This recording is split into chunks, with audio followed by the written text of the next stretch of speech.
Strap fit गर्न लागिरहेछ। यहाँनिर 1.5 इन्चीको फिट हुन्छ एमएस स्ट्रापबाट। एमएस स्ट्रापबाट 1.5 इन्चीको फिट हुन्छ। यहाँ नुहाएको पानी यो एमएस स्ट्रापमा यहाँनिर जाली पस्छ। यहाँबाट यो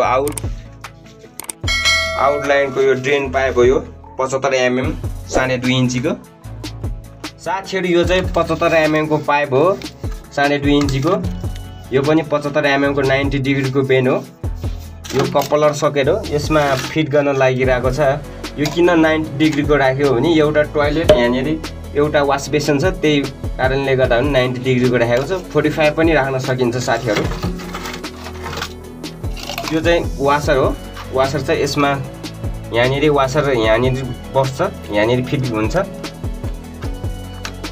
साथीहरु यो सोल्भेन्ट पीवीसी सोल्भेन्ट चाहिँ राख्न पनि बिर्सिनुहुन्न। वासर राखी फिट गरेपछि यो पीवीसी सोल्भेन्ट पनि यसरी राख्नु होला।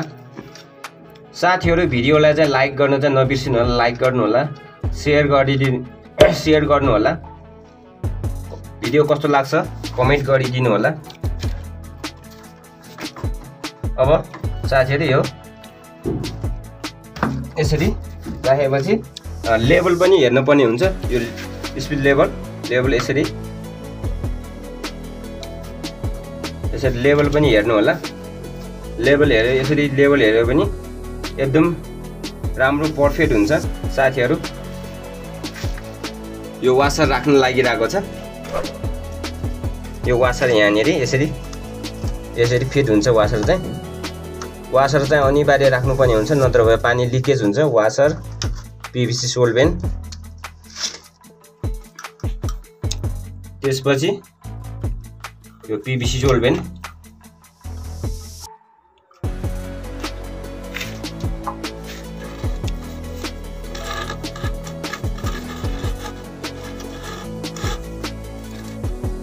यसरी राखेर सिधा राखेर चाहिँ पुस गर्नुपर्ने हुन्छ।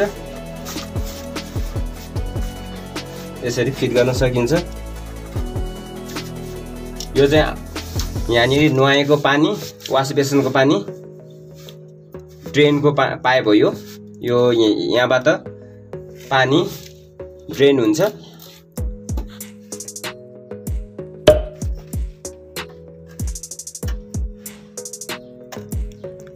यो चाहिँ साथीहरु एमएस ट्र्याप हो, मल्टिफोल्ड ट्र्याप। यो चाहिँ यहाँनिर ट्र्यापेज यहाँ फिट हुन्छ।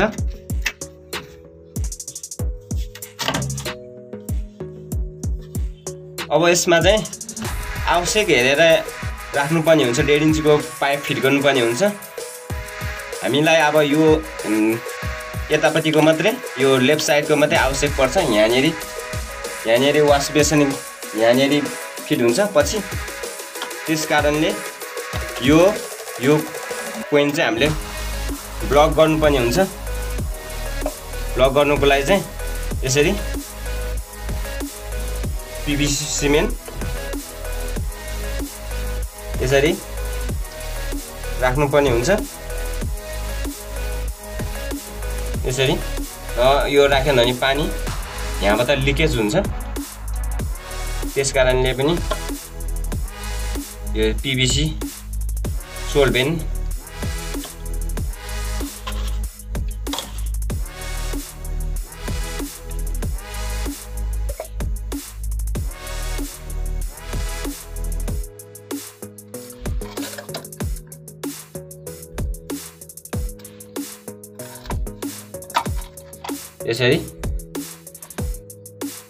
यसरी फिट गर्नु होला, नत्र भए पानी लिकेज हुन्छ। यहाँनिर पीवीसी सोल्भेन्ट राखेन भने पानी लिकेज हुन्छ। यसमा चाहिँ अनिवार्य पीवीसी सोल्भेन्ट राख्नुपर्ने हुन्छ। यो पोइन्ट चाहिँ हामीलाई चाहिने भएको कारणले गर्दा पनि यो पोइन्ट चाहिँ यहाँ खाली राखेको छ। त्यसपछि यहाँनिर पीवीसी सोल्भेन्ट चाहिँ राख्नलाई चाहिँ नबिर्सिनु होला। पीवीसी सोल्भेन्ट राखेन भने पानी लिकेज हुन्छ। पीवीसी सोल्भेन्ट चाहिँ अनिवार्य राख्नुपर्ने हुन्छ। साथीहरु भिडियोलाई लाइक गरिदिनु होला, कमेन्ट गरिदिनु होला, प्लिज शेयर पनि गरिदिनु होला। यसरी यो एमएस ट्र्याप मल्टिपल ट्र्याप चाहिँ यसरी राखेर यहाँ यसरी लेभल पनि हेर्न सकिन्छ। यसलाई यसरी फिट गर्न सकिन्छ मल्टिपल ट्र्याप एमएस ट्र्याप। अब यो पोइन्टमा चाहिँ 1.5 इन्चीको 50 mm को पीवीसी पाइप यहाँबाट फिट भएर यहाँ वालमा फिक्स हुन्छ। यहाँनेरि पछि यहाँ माथि चाहिँ वास बेसिन फिट हुन्छ। वास बेसिनको लागि hot cold pipe CPVC pipe fitting भइसकेको छ। सीपीवीसी पाइप फिटिङको लागि हेर्न चाहनुहुन्छ भने चाहिँ आई बटममा आएको छ, त्यहाँ चेक गर्न सक्नुहुन्छ, हेर्न सक्नुहुन्छ। यहाँ नाप्न लागिरहेको छ।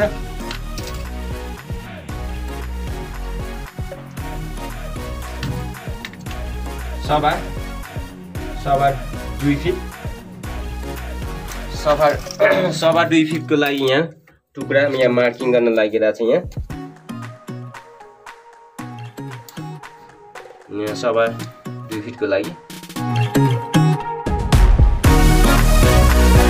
कटिङ गर्न सकिन्छ।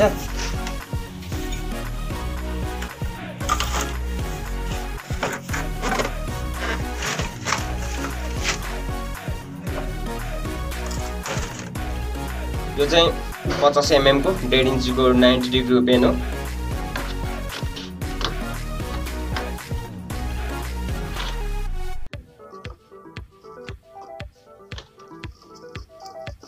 यो चाहिँ वास बेसिन आउटलेटको पाइपलाई चाहिँ फिटिङ गरिरहेको छ।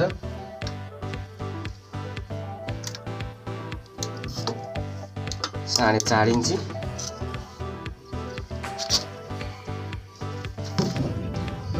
यो चाहिँ 45 राख्न लागिरहेको छ। यहाँ नर्मल विथ फ्याप राख्ने भएको कारणले गर्दा पनि यो 45 हो।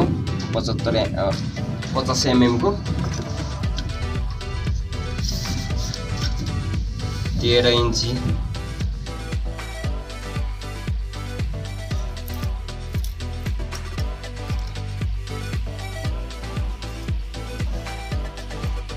$50 mm को पीवीसी को पाइपमा चाहिँ सकेट हुन्छ। यो 50 mm को पाइप हो। यो बेनमा चाहिँ सकेट हुन्छ। यसरी फिट गर्न सकिन्छ।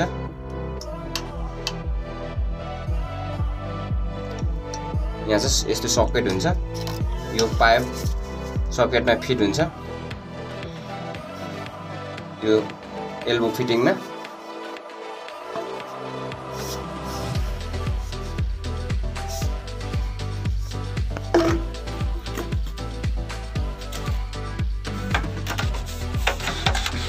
त्यसपछि यो 50 mm को यो मल्टिफ्लोर एमएस ट्र्यापमा पनि यहाँनेरि फिट हुन्छ। यो यसमा पनि सकेट हुन्छ।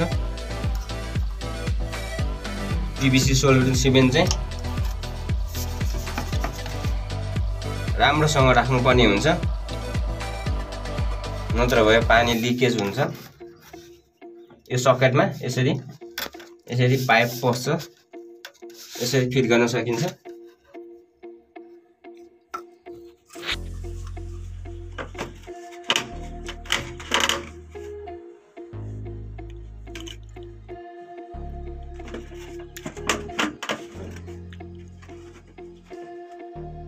सेम हो।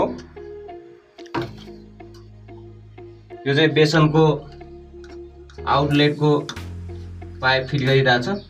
50 mm को 50 mm को राख्न सकिन्छ। वास बेसनको आउट ड्रेनको लागि चाहिँ पीवीसी को हो। यसरी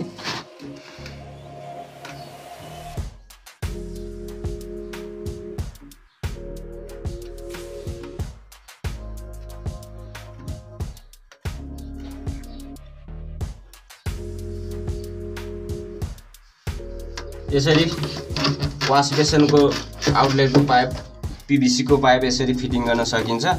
साथीहरु च्यानलमा नयाँ हुनुहुन्छ भने कृपया च्यानललाई सब्स्क्राइब गरिदिनु होला। सब्स्क्राइब गरेर जोडिदिनु होला। यस्तै नयाँ भिडियोहरु यस्तै भिडियोहरु आउने गर्दछ, अपलोड हुने गर्दछ। साथीहरु माया गरिदिनु होला सब्स्क्राइब गरेर।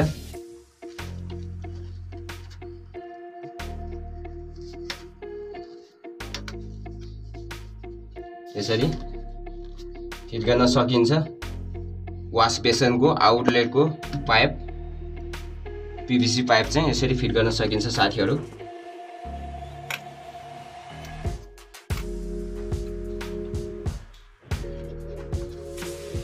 त्यसपछि यो 45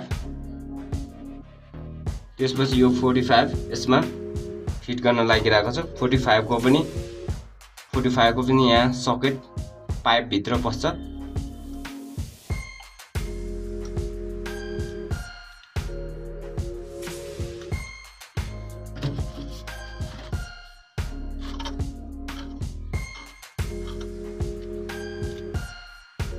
त्यसपछि यो 45 यसरी सिधा राख्नु होला, फिट गर्नु होला।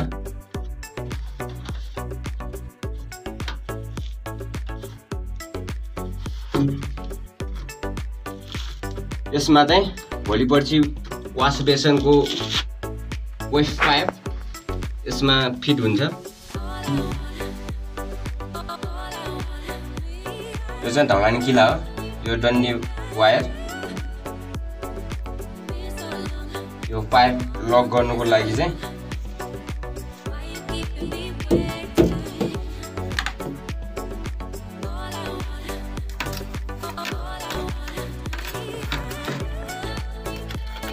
यसरी यो वायरले यसरी बानेर यसरी लक गर्न सकिन्छ।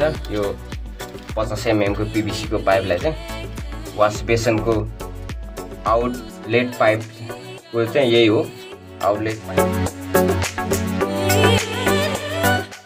अब यो मल्टिफ्लोर यो चाहिँ क्याप प्लग चाहिँ यसमा यो सकेटमा यसरी राखेर त्यसपछि यहाँ मसला नछिरियोस् भन्नको लागि यो यसरी प्लग गर्न सकिन्छ। यसरी क्याप राख्न सकिन्छ, यसरी फिट गर्न सकिन्छ बेसनको आउटलेटको पाइप चाहिँ। साथीहरु यो चाहिँ वास बेसनको आउटलेटको पाइप फिटिङ गरेको छ। साथीहरु भिडियो कस्तो लाग्यो, फिटिङ कस्तो लाग्यो, लाइक शेयर सब्स्क्राइब गरेर अल नोटिफिकेसन बेलमा पनि क्लिक गर्न नबिर्सिनु होला। यो चाहिँ कमोडको पोइन्ट हो। यसमा कमोड पछि फिट हुन्छ। जाम गर्न बाँकी छ साथीहरु।